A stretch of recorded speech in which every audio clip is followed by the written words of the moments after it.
Okay, SPY. Let's look and see what we got going on here. A whole lot of nothing, but we look at the 30-minute right now, and we could see, hold on, yep, that we pretty much had this bear flag that it didn't break out of, and this is today's action. It's really not saying a lot. It came down and pretty much stayed within the opening range. So we just have to see what's going on. And if you weren't patient, you probably got chopped or gave a lot of commissions. I guarantee you that the Thinkorswim and IB and all these people are probably making the most commissions they're making now because the chop is getting people impatient and they just can't wait. Overall underlying trend is up. We will not look to try to guess tops or bottoms. It's getting to the top of the box. Again, we know we want to get above that 190 and just continue higher. Break above this high, 88.40, and continue to 890 and go above. Can't fight with the, this is just sideways consolidation, but, again, make sure you're looking at the big picture here. Let's look at the QQQ. QQQ is trying to test the bottom of this rooftop top, if you want to call it that. I just made that up, whatever. And it's bullish MACD. Matter of fact, when we look at the SPY, we have bullish MACD is on that as well. So we just have to be really cautious. Remember, that's going to be testing this 50 days shortly, and see if we can get above that, get a flag, and go. So if you didn't catch this move, you got to also learn to manage some risk. Because you have to say, when would I have ideally wanted to get in? And everything might not be perfect. I'm not saying to be perfect, but getting in here or getting in at the open of here just blindly because you feel like you missed this run is, you probably got squeezed out and popped up, and then you said that the market took your money. The market didn't take your money. You just couldn't be patient. You got to be patient with this one. The Russell didn't break the top of the flag that I showed from yesterday, but still hovering between the 10 and the 50. MACD is bearish, bullish. And we just have to see how that goes. If we look in, we see that we're testing the 10. So we're above this, and it's just chopping for the last three weeks. So we just have to be very cautious. If we look at the volume did increase, but on the intraday, we see again huge 30-minute movement, and after that, it was just snooze time. So got to just be really careful again. Diamonds at the top of the box, but we again are not really looking for this one to lead. We want the SPY to lead due to the amount of names that's in it. Amazon did well today. I actually took along that and hit my target, and I got out just for intraday play.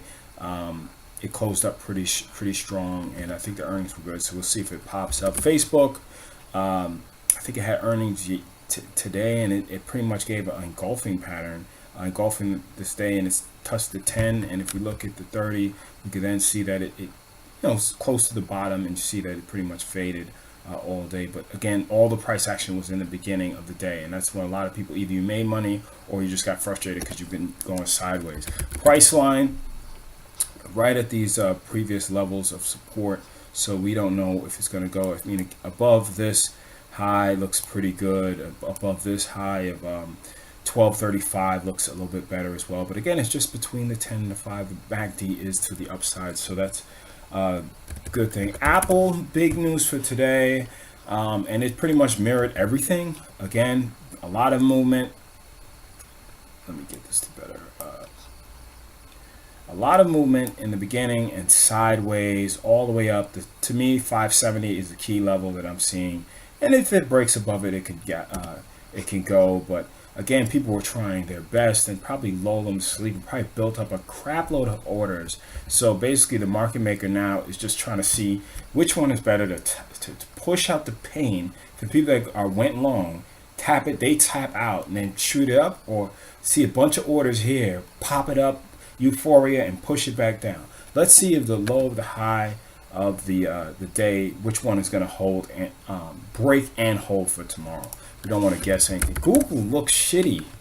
I have 535 as my view to say, okay, if it gets to 535 and below, which it went, we have 528, which is the next level, and then I don't see a lot of support at all. I mean, I see that it's coming back to test this for don't think it is 200. Take that out. It looks like it can fill this gap and fill it in a very, very quick way. We have Twitter. That one really is staying right where I think there should be some type of demand in this area to move it up, but if it breaks below 40, it's going down, down, down to Chinatown. And Microsoft, we got, you know, if you want to look at this trend line right here, you can say, okay, we got this trend line going here. 1, 2, 3 points. Let's see if it can break above 40 if you're aggressive. The volume was increasing. MACD is meh. So we got to be cautious with that. And then you got Walmart looking good as well.